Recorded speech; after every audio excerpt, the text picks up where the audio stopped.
नमस्कार, good evening. मी ओटी sir. टी-ई-टीची परीक्षा 2025साठी आपण देत आहोत आणि अतिशय एक महत्त्वाचा विषय, कारण की 30 मार्क ज्याच्यामध्ये आहेत. तर इंग्रजी हा विषय, I know that this is not our mother tongue, तरी पण मार्क्स मिळवण्यासाठी आपल्याला काय करायचं आहे, इंग्रजीची जी भाषेचा जे पेपर आहे त्याच्यामध्ये आपल्याला आउट ऑफ मार्क्स मिळवायचे आहेत. 30 पैकी 30 मार्क्स मिळवायचे आहेत. आणि ते 30 मार्क कसे मिळतील किंवा आउट ऑफ गुण कसे मिळतील, तर नो नीड टू फिअर, ओटी इज हिअर. तर चला सुरुवात करूया. मराठी आणि इंग्रजीचा पॅटर्न सारखा असतो, फक्त लँग्वेज वेगळी असल्यामुळे आपल्याला कठीण वाटू शकते, पण घाबरायचं नाही.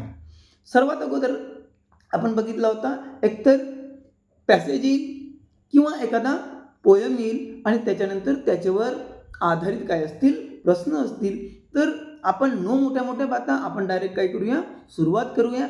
इंग्रजीमध्ये 30 पैकी 30 मार्क कसे मिळतील हे नक्कीच तुम्हाला या व्हिडिओच्या नंतर समजून येईल. विनंती फक्त एवढीच आहे, नाही मी तुम्हाला म्हणणार नाही की सबस्क्राईब करा, लाईक करा, असा करा तसा करा. फक्त विनंती एवढीच आहे की जर तुम्ही ताई मोबाईलमध्ये बघत असाल तर आपला उभा मोबाईल असा काय करायचं, आडवा करायचा. तर चला सुरुवात करूया. पॅसेज वाचत आहे. तुम्ही समजा पोळ्या लाटत असाल, स्वयंपाक करत असाल, काही करत असाल, आवाज फुल करा किंवा माझ्या जसा कानात आहे तसा कानात असा लावून टाकायचा. ओटी गुरुजी सांगत राहते कानात. चला ठीक आहे, तर सुरू करूया.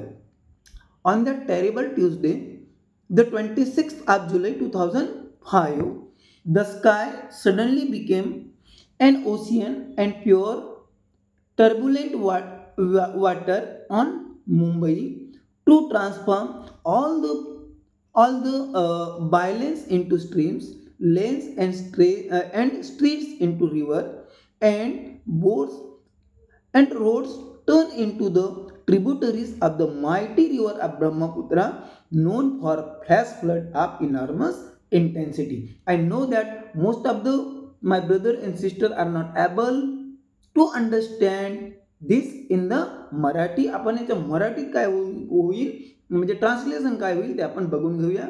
तर इथं असं म्हटलेलं आहे की ऑन द टेरिबल ट्यूजडे. आता टेरिबल का म्हटलेलं, भयंकर का म्हटलेलं आहे, कारण की त्या दिवशी काय झालं होतं, तो ट्यूजडे, डेट काय होती, 26 ऑफ जुलै 2005. लक्ष द्यायचं, पॅराग्राफमध्ये प्रत्येक गोष्ट एक कामासाठी दिलेली असते. तर हे ट्यूजडे होता आणि 26 ऑफ जुलै 2005 तो काय होता, दिवस होता.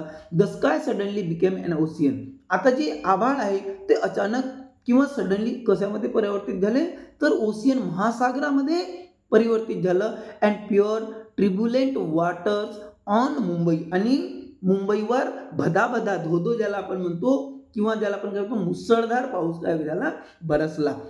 आणि त्याच्याने काय झालं, to transform all the bylanes. आता बायलेन्स म्हणजे काय, गल्ली गुल्ली आपण ज्याला म्हणतो, गल्ली बोळ ज्याला आपण म्हणतो, तर ते लहान लहान जे रस्ते होते, गल्ली बोळ होते, ते कशामध्ये कन्वर्ट झाले, स्ट्रीम्समध्ये, झरण्यांमध्ये कन्वर्ट झालं. Lens and streets. आता लेन्स म्हणजे मोठे रस्ते आणि स्ट्रीट म्हणजे आपण ज्याला काय म्हणू शकतो, एक महामार्ग सुद्धा म्हणू शकतो. Into reverse. तर लहान, मोठे आणि छोटे सर्वचे सर्व रस्ते कशामध्ये कन्वर्ट झाले, रिव्हर्समध्ये, नद्यांमध्ये कन्वर्ट झाले. And roads turn into the tributaries of the mighty river Brahmaputra. आता आपण बघू शकतो की ब्रह्मपुत्र कशासाठी प्रसिद्ध आहे, ब्रह्मपुत्रा ही आपल्या पुरांसाठी प्रसिद्ध आहे. पूर येतो, भयंकर पूर येतो. तर हे जे लहान लहान जे रस्ते होते, मोठे रस्ते होते, असे वाटत होते ते या ब्रह्मपुत्रा नदीचे काय ट्रिब्युटरी आहे. ट्रिब्युटरी म्हणजे काय होते, जी उपनदी. चला ठीक आहे. Non for flash flood of enormous intensity. कशाबद्दल सांगितलंय, ब्रह्मपुत्रा नदीबद्दल, जी आपल्या इनॉर्मस इंटेन्सिटीने जे काय म्हणतो पूर जे आणते त्याच्यासाठी ती प्रसिद्ध आहे. तसेच कशाची हालत झाली, मुंबईची हालत झाली. चला ठीक आहे, पुढला आपण काय बघूया आपण पॅराग्राफ बघूया. This great river in spate rush to all parts of the suburban township. आता सब अर्बन टाउनशिप कुठली, मुंबईतली. आता ही जी नदीसारखा जो काही झालं होतं परिस्थिती, पूरजन्य परिस्थिती जी निर्माण झाली होती, तर सब अर्बन एरियाच्या म्हणजे मुंबईच्या प्रत्येक टाउनशिपमध्ये ते पसरलेलं होतं. The speed of lightning. कसा, लाईट सर्वात जास्त स्पीड कोणाची असते, लाईटची असते, प्रकाशाची असते, तर तेवढ्या तीव्र गतीनं हा पाणी आता चहूकडे काय झालं होतं, पसरलं होतं. Entering even the tiny space of the hair's breath. आता जे केसा एवढी जागा होती, म्हणजे जिथं जिथं लहान लहान जागा असेल तिथं सर्वकडे काय भरलं, पाणी भरलं, असं याचा अर्थ होते. अँड डिस्ट्रॉईंग लाईफ, आणि त्याच्याने लाईफला त्यांनी काय केलं, डिस्ट्रॉय केलं, नेस्तनाबूत केलं. अँड प्रॉपर्टीज, प्रॉपर्टी म्हणजे जे काही धनसंपत्ती आहे ते सुद्धा डिस्ट्रॉय झाली. कमिंग इट्स वे, म्हणजे त्या पुराच्या मार्गामध्ये जे कोणाचे जीव येत होते किंवा जीवजंतू येत होते, प्राणी येत होते किंवा काही प्रॉपर्टीज येत होते, धनसंपत्ती येत होते, ते सर्वांना ते डिस्ट्रॉय करत होते. ब्रिंगिंग इन अनटोल, इथं दिलं आहे miseries, shaking violently every heart and every home never heard of in the history of Mumbai. आणि इथं असं म्हटलेलं आहे की प्रत्येक घराघरामध्ये आता दुःखाचा काय झाला, माहोल झाला, आणि असं मुंबईमध्ये या अगोदर कधीच झालं नव्हतं, एवढा पाऊस पडला. ठीक आहे, पुढे काय म्हणत आहे, पुढे काय म्हणत आहे की the rain had divided Mumbai into 2 parts. आता ह्या पावसाने मुंबईला 2 पार्टमध्ये डिवाइड केलं. पहिला साऊथ मुंबई, आता साऊथ मुंबईचा कोणता, कोलाबा टू माहीम. तर पहिला जो साऊथचा जो मुंबईचा जो पार्ट आहे कोलाबा टू माहीमपर्यंत साऊथमध्ये. And north Mumbai from Bandra to Dahisar. आता लक्ष द्यायचं, बांद्रा नाही करता, इंग्रजी म्हणायचं तर बँड्रा म्हणाल, बँड्रा टू दहिसर हा दुसरा भाग झाला, नॉर्थचा भाग झाला. In south Mumbai the rain recorded a fall of 35 millimetre. आता जी काही कोणत्या भागामध्ये, साऊथ मुंबईमध्ये जो काही पाऊस पडला होता तो 35 मिलीमीटर एवढा रेकॉर्ड झाला. गुरुजी मिलीमीटर काय, अरे भाऊ, पावसाची नोंद मिलीमीटरमध्ये केलं जातं. पावसाला मोजण्याचं तो एक साधन आहे, ठीक आहे, माप आहे. While the north Mumbai had the record fall of 975 millimetre. पण नॉर्थ मुंबईमध्ये म्हटलं 975 मिलीमीटर म्हणजे 975 मिलीमीटर पर्यंत पाऊस पडला. म्हणजे जवळजवळ नॉर्थ मुंबईच्या 28 ते 30 पटीने पाऊस जास्त पडला. Highest in the last 100 year. आणि हा जो काही नॉर्थ मुंबईमध्ये जो पाऊस पडला होता हा मागच्या 100 वर्षापर्यंतच्या त्याने काय केला, रेकॉर्ड तोडून टाकला होता. ठीक आहे. ऑन दॅट ट्यूजडे, आता तो ट्यूजडे होता आणि तारीखही दिलेली आहे वर. The day dawn as usual. आता डॉन होणे म्हणजे काय, म्हणजे उगवणे. त्या दिवशी सुद्धा दिवस जसाच्या तसाच उगवला जसा दररोज उगवतो. But it was raining. पण त्या दिवशी दिवसाची सुरुवात कशाने झाली होती, पावसामुळेच, पावसातच दिवसाची सुरुवात झाली होती. ॲट 1 o'clock, जेव्हा दुपारचे 1 वाजले, when I had gone to the post office, जेव्हा ऑथर किंवा लेखक कुठे गेला, पोस्ट ऑफिसला गेला. It was raining without any break. त्यावेळी सुद्धा विदाऊट ब्रेक काय होत होतं, पाऊस येत होतं. बट वॉज नॉट हेवी, पण एकदम जोरात येत नव्हतं, पण पाऊस पडत होतं. आणि it was usual as it should be during the monsoon. आणि तो तसाच होता जसा मान्सूनमध्ये काय होतो, पाऊस पडतो. असं पूरजन्य परिस्थितीच्या इथं काय केलेलं आहे, वर्णन केलेलं आहे. आता याच्यावरचे आपण काय करूया, प्रश्न बघूया. भाऊ, इंग्रजी खूप महत्त्वाची आहे. समजा नोकरी मिळाली नाही तर मग कॉन्व्हेंटमध्ये जावं लागते. आम्ही सुद्धा 13 वर्ष झकमाराई केली आहे. ठीक आहे. आणि मग मोठी प्रॉब्लेम भाऊ, सुट्टी झाल्यावर 2-2 तास थांबावं लागते. तरी पण आमची मिस म्हणजे कोण, प्रिन्सिपल मॅडम. ओटी, where are you going, why do you want leave. आता का सांगू जी तिला, बाई थकलो म्हणून. मग म्हणायचं, madam I am not feeling well, madam I am not feeling. पण रोज म्हणाल का जी. मग कधी कधी madam my stomach is paining too much, आता पोटाच्या आतमध्ये जाऊन पाडणार आहे का जी. भाऊ अशी काय होते, गंमत होते. चला ठीक आहे, टी आपण काय करूया, पास करूया. आता आपण बघूया प्रश्नांकडे. ठीक आहे, काय म्हणते, द रायटर. आता ज्याने हा पॅसेज लिहिला आहे तो रायटर. ठीक आहे. द रायटर हॅड गॉन, कुठे गेला होता जी तो, मुंबईला गेला होता, ब्रह्मपुत्राला गेला होता, टू द पोस्ट ऑफिस की दहिसर. आता भाऊ मुंबईला गेला होता तर थोडी होऊ शकते तो मुंबईचाच असेल. तो कुठे गेला होता, टू द पोस्ट ऑफिस. म्हणजे ऑप्शन नंबर 3 याच्यात होईल, बरोबर उत्तर होईल. आता तुम्हाला समजलं असेल ताई की पॅरेग्राफ समजा व्यवस्थित वाचला तर मग काय होते, त्याचे प्रश्न सुद्धा आपण व्यवस्थित सोडवू शकतो. चला ठीक आहे. तर द रायटर हॅड गॉन कुठं, टू द पोस्ट ऑफिस. अरे हा तर झाला गुरुजी, ठीक आहे.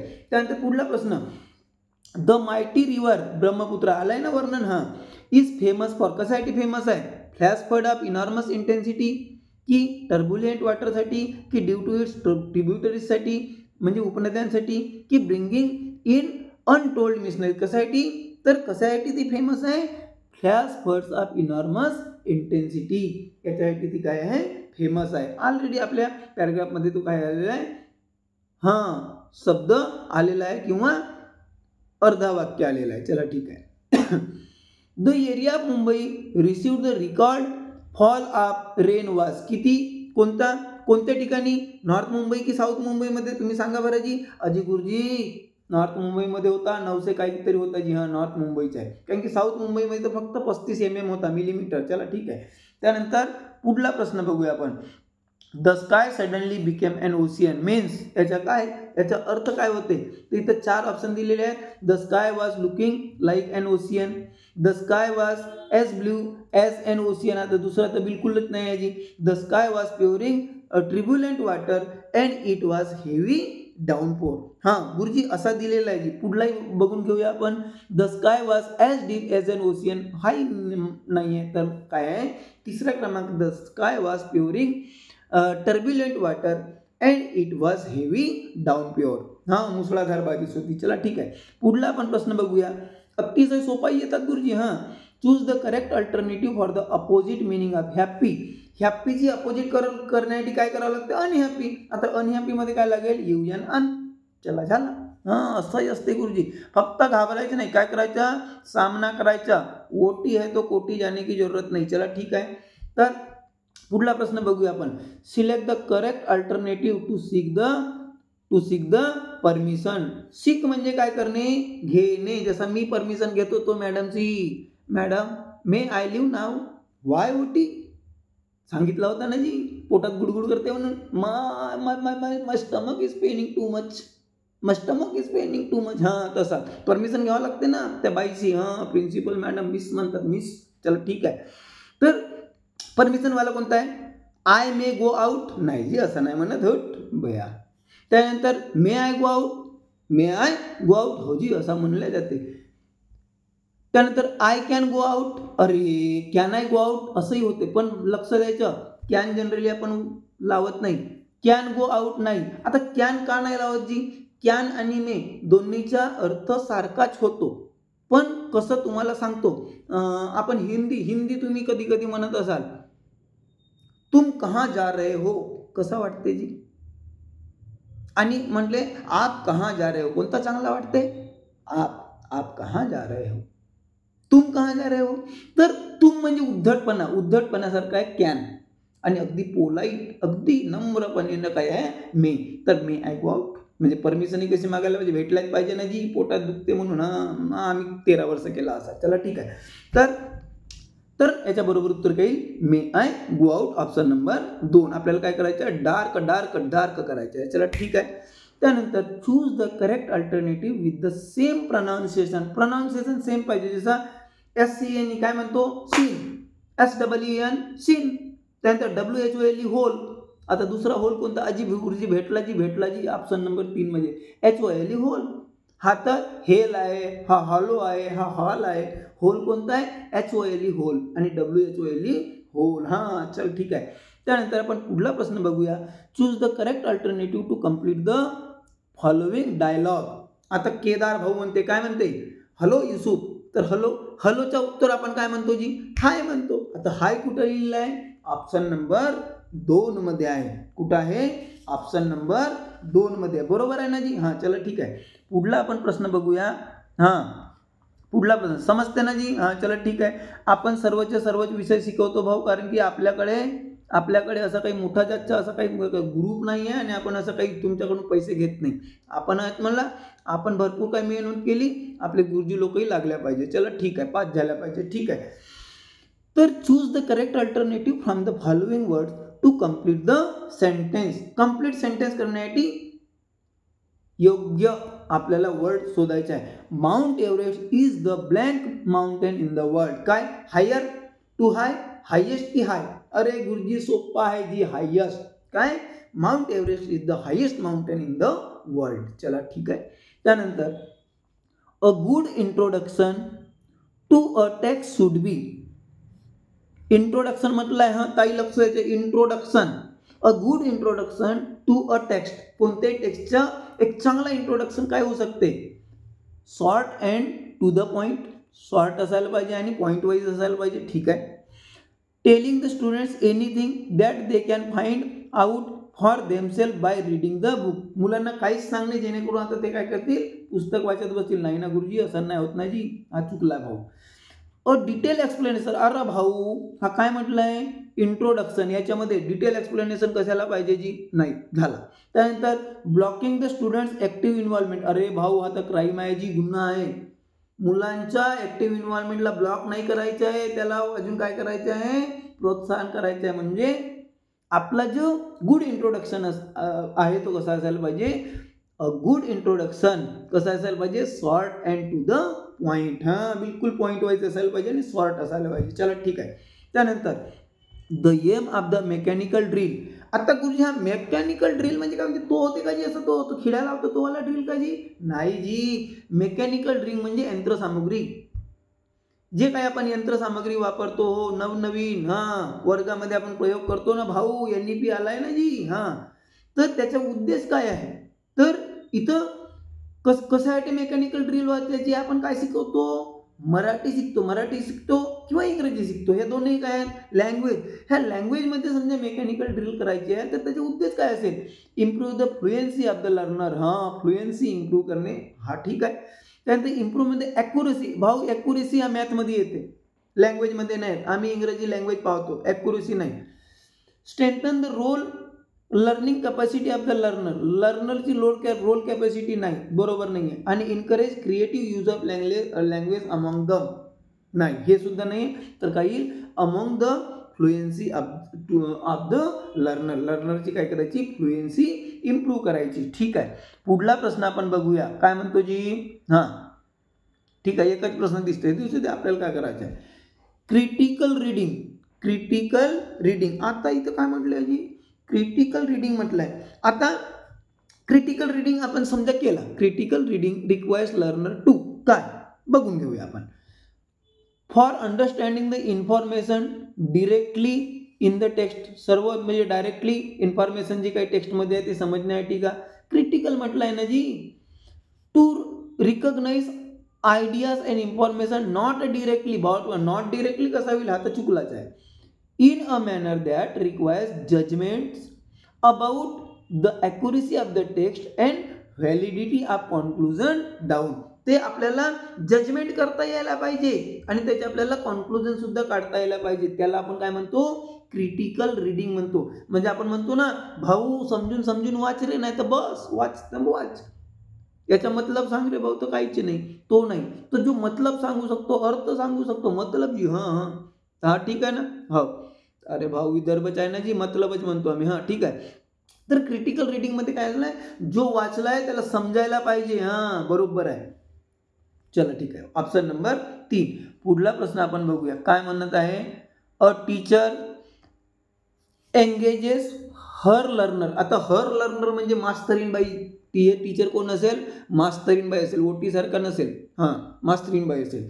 अ teacher engages her learner in a fun activity. Fun activity म्हणजे ते काय करत असेल, तिच्या लर्नरला म्हणजे विद्यार्थ्यांना एंगेज करून ठेवत असेल.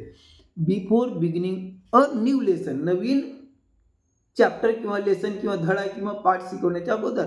The purpose of this activity. या ॲक्टिव्हिटीचा पर्पज काय राहील, या ॲक्टिव्हिटीचा पर्पज काय राहील. तर पहिलं दिलेलं आहे, motivate and energise the learner. लर्नरला मोटिवेट करणे आणि एनर्जाइज करणे, त्याच्यामध्ये एनर्जी असं एनर्जी आणणे. चला ठीक आहे. तर आता बरोबर वाटतं. दुसरंही बघून घेऊया.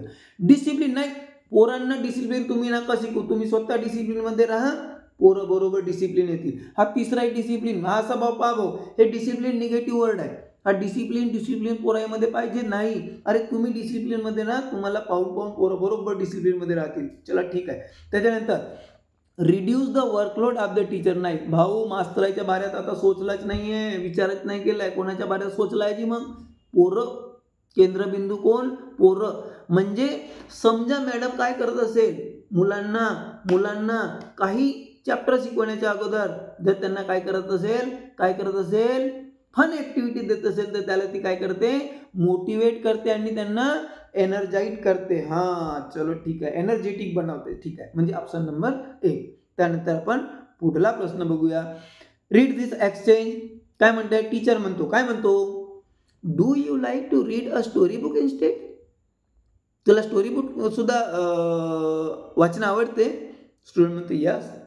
तर मग टीचर काय म्हणते? Yes please. म्हणजे वाच ना भाऊ, प्लीज प्लीज. टीचर काय म्हणते? प्लीज. नाही तर आम्ही वाचना बे. सॉरी शक्तिमान, सर्व गुरुजी लोक आहेत, ताई आहेत, पण जनरली असं म्हणतात. गुरुजी लोक म्हणतात, मॅडम लोक नाही म्हणत. मॅडम लोक रे म्हणतात आणि गुरुजी लोक तेच बे. पण नाही म्हणायचं. ठीक आहे. तर एस प्लीज म्हणणे टीचर काय करतो? जी टीचर, हिअर द टीचर. इथं टीचर काय करतो? Confirm the students request. स्टुडंटची रिक्वेस्टला काय करते म्हणते? कन्फर्म करते म्हणते. काय करते म्हणते? कन्फर्म करते. कुठलं कन्फर्म काय नाही करत. आपण offer and alternative language activity. आता दुसरी अल्टरनेटिव्ह लँग्वेज ऍक्टिव्हिटीमध्ये बोललाच नाहीये. आपल्याला कशाविषयी बोललेलं आहे? स्टोरी बुक विषयी. त्यानंतर relates language function with politeness. जे लँग्वेजचे जे काही फंक्शन्स आहेत ते पोलाइटनेसने टीचर काय करत आहे? त्याला काय करत आहे? त्याच्या मर्जीचा करू देत आहे. चला ठीक आहे. Makes a polite suggestion to a start reading. त्याला सजेशन नाही देत आहे. तर काय करत आहे? Relates language function with politeness. चला ठीक आहे. म्हणजे त्याचं खरं उत्तर काय येईल? ऑप्शन नंबर 3 येईल. आता इंग्रजी आहे जी थोडासा वेळ लागू शकतो भाऊ. आपल्याला समजवायचा पण आहे, कारण की आपली मदर टंग नाही आहे ना, जी मातृभाषा नाही आहे. तरी पण still I am trying to talk with you in English. एवढं तर आलंच पाहिजे ना जी. ठीक आहे. चल ठीक आहे. मग काय म्हणतो? He has been trying to concentrate despite the noise around. Statement दिलेलं आहे, सेंटेन्स दिलेला आहे. हा कोणत्या काळाचा आहे असं म्हटलेलं आहे. He has been. आता हॅज बीन आहे म्हणजे पास्ट तर होणार नाही, म्हणजे दुसरा आणि चौथा गायबा. त्यानंतर प्रेझेंट कंटिन्युअस आहे आणि प्रेझेंट परफेक्ट प्रोग्रेसिव्ह आहे. ठीक आहे. तर हा काय होईल? He has been trying. कशाचे अजी गुरुजी? हा प्रेझेंट परफेक्ट प्रोग्रेसिव्हचा आहे. बरोबर आहे. हा ऑप्शन नंबर काय आहे? 3 आहे. हा जो काय म्हणतो वाक्य आहे, स्टेटमेंट आहे, सेंटेन्स आहे, हा प्रेझेंट परफेक्ट प्रोग्रेसिव्ह टेन्सचं आहे. चला ठीक आहे. पुढला. I blank my exercise when Ramesh came to see me. आता याच्यामध्ये had been doing, have done, did or had done यापैकी काय येईल असं म्हटलंय. तर रमेशच्या याच्या अगोदर काय? I had done my exercise. इथं काय लागेल आपल्याला? हॅड डन हा शब्द लावावा लागेल. चला ठीक आहे. त्यानंतर we must learn the alphabet of nature. याचं काय करायचं आहे? व्हॉइस चेंज करायचं आहे. काय करायचं आहे? व्हॉइस चेंज करायचं आहे. चेंज द व्हॉइस वाला आहे काय? प्रश्न आहे. We must learn the alphabets of nature. तर याच्यामध्ये काय करायचं आहे? आता सुरुवात कशी करूया आपण? The alphabet of nature. एवढं तर बरोबर सुरू करूया. इथं कोटं आलेलं आहे जी अजी गुरुजी 4 मध्ये आहे जी. कुठं आहे? 4 मध्ये आहे. मग काय राहिलेलं आहे भाऊ? We must learn. तर वी मस्ट लर्नचं काय होईल? Must be learn. आता मस्ट बी लर्न कुठं आहे? गुरुजी पहिल्यामध्ये तर लर्न आहे आणि चौथ्यामध्ये लर्निंग आहे, म्हणजे दुसरा आणि तिसरा मस्ट बी लर्न. त्यानंतर वीचा काय होतो? अस होतो. आणि त्याच्या अगोदर काय लावावं लागते? By us. म्हणजे काय होईल? The alphabets of nature must be learned by us. असा कुठं लिहिले आहे? अजय गुरुजी 3 नंबर मध्ये लिहिला आहे जी. 3 नंबर. चला ठीक आहे. म्हणजे 3 नंबर वालाच काय आहे? याचं व्हॉइस चेंज वाला बरोबर स्टेटमेंट आहे. ठोकून द्यायचं म्हणजे लिहून घ्यायचं. अच्छा ठीक आहे. त्यानंतर आपण पुढला प्रश्न बघूया. काय म्हणतो, I congratulated him blank his success, fill in the blank with the suitable preposition, is, on, under, ना, इनटू. तर काय, I congratulated him on his success. On कुठं आहे, ऑप्शन नंबर 3 मध्ये आहे. कुठं आहे, ऑप्शन नंबर 3 मध्ये आहे. चला ठीक आहे. त्यानंतर इनडायरेक्ट स्पीच करा म्हणते, wait till I call you he said to her. याचं काय करायचं आपल्याला, इनडायरेक्ट स्पीच मध्ये कन्व्हर्जन करायचं आहे. तर कसा होईल जी, तर I said to her, I said to हरचं काय होईल, I asked her, I asked her. कुठं आहे, अजी गुरुजी 4 मध्ये आहे ना जी. चला ठीक आहे. त्यानंतर काय, टू वेट, वेट आहे तर काय होईल, टू वेट. हा कुठं आहे, अजी गुरुजी हाही 4 मध्ये आहे ना जी. बापा बापा बापा कसा तर जी. त्यानंतर टू वेट झाला. टिल, टिलही आहे जी. त्यानंतर आयच्या काय होते जी, ही होते. आता ही कुठं आलेला आहे, अजी गुरुजी पहिल्यात तर सी आलेला आहे, चौथ्यामध्ये तिसऱ्यामध्ये आय आलेला आहे. आता ही कुठं आहे, दुसऱ्यानं चौथ्यामध्ये आहे. कॉलचा काय होईल, कॉल्ड होईल. काय होईल, कॉल्ड होईल. तर कॉल्ड कुठं आहे, दोन्ही मध्ये आहे. आणि हरचा हरच राहते, हरचा काय राहते, हरच राहते.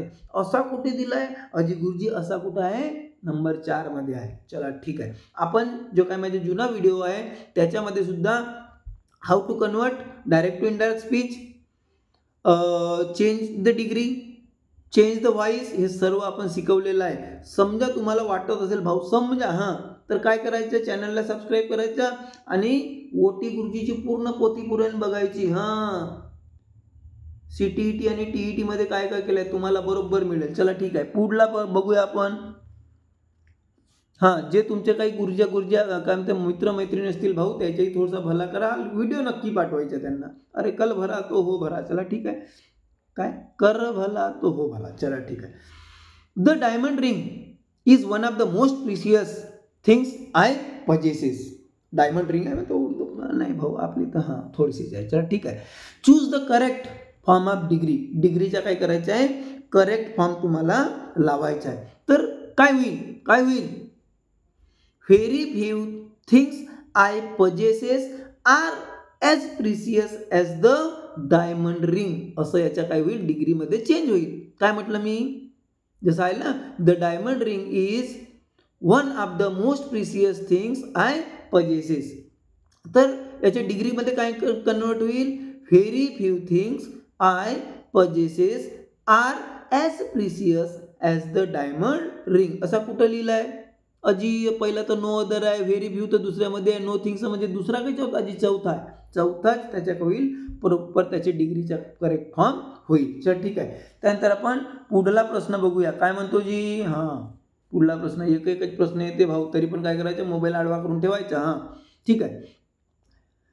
Sen boys don't take their class work seriously. आणि त्याच्यानंतर लिहिलेलं आहे they repent at the end of the year. याला काय करायचं आहे, कॉम्प्लेक्स करायचं आहे. काय करायचं आहे, कॉम्प्लेक्स करायचं आहे. आता आपण वेगवेगळ्या प्रकारचे सिंपल सेंटेन्स पाहतो, कॉम्प्लेक्स पाहतो, मिक्स पाहतो, कंपाऊंड पाहतो, ते सर्व पाहतो. तर इथे याच्यामध्ये काय करायचं आहे, कॉम्प्लेक्स सेंटेन्स बनवायचं आहे. येते भाऊ. ठीक आहे. तर इथे याच्या आता कॉम्प्लेक्स सेंटेन्स कसा होईल, कॉम्प्लेक्स सेंटेन्स कसा होईल, तर seen boys don't take their class work seriously. याला तर जसाच्या तसा लिहायचा.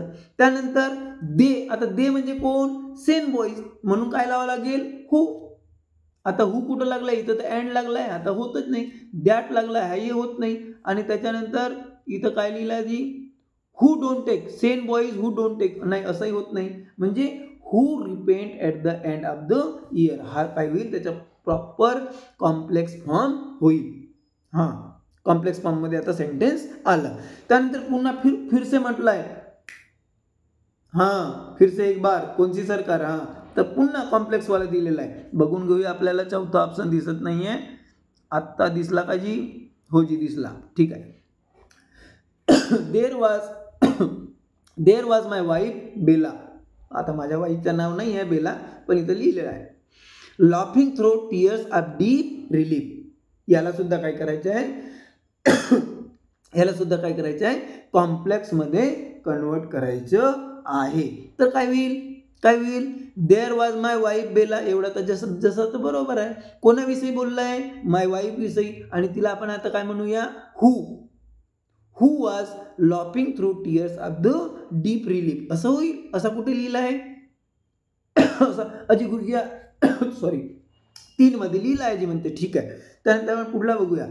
Choose the correct sentence from the following alternative. आता हे 4 जे ऑप्शन्स आहेत त्याच्यापैकी करेक्ट सेंटेन्स कोणता आहे तो आपल्याला बघायचा आहे. वी हॅव काय दिलेलं आहे, we have inherited the past. We haven't असा म्हणतच नाही. हॅवंट वी म्हणतात, होऊच शकत नाही. We have inherited the past. Have we, आता याच्यामध्ये हॅवंट आहेच नाही म्हणजे हाही होणार नाही. त्यानंतर we have inherited the past haven't us. आता याच्यामध्ये कुठच्या असाला जी डायरेक्ट इनडायरेक्ट थोडी काय हा, बरोबर आहे की नाही, म्हणजे हाही नाही आहे. तर we have inherited the past haven't we. याला आपण काय केला, इंट्रोगेटिव्ह सेंटेन्स केला आपण. चला ठीक आहे, म्हणजे ऑप्शन नंबर 4. चला ठीक आहे. त्यानंतर पुढला आपण बघूया काय आहे. पुढला प्रश्न, we should regard beauty in pursuit of utility. याला वी शुड रिगार्ड याचा काय करायचं आहे, करेक्ट अल्टरनेटिव्ह द्यायचा आहे. आता वी शुड रिगार्ड याचा अर्थ काय होते, वी शुड रिगार्ड म्हणजे नैतिक जबाबदारी. वी शुड रिगार्ड म्हणजे नैतिक जबाबदारी. आता याच्या अर्थामध्ये वी वेअर एबल मध्ये होतच नाही. वी नीड तोही होत नाही. वी ओथचा अर्थ होते नैतिक जबाबदारी किंवा ज्याला आपण काय म्हणू शकतो, नैतिक कर्तव्य.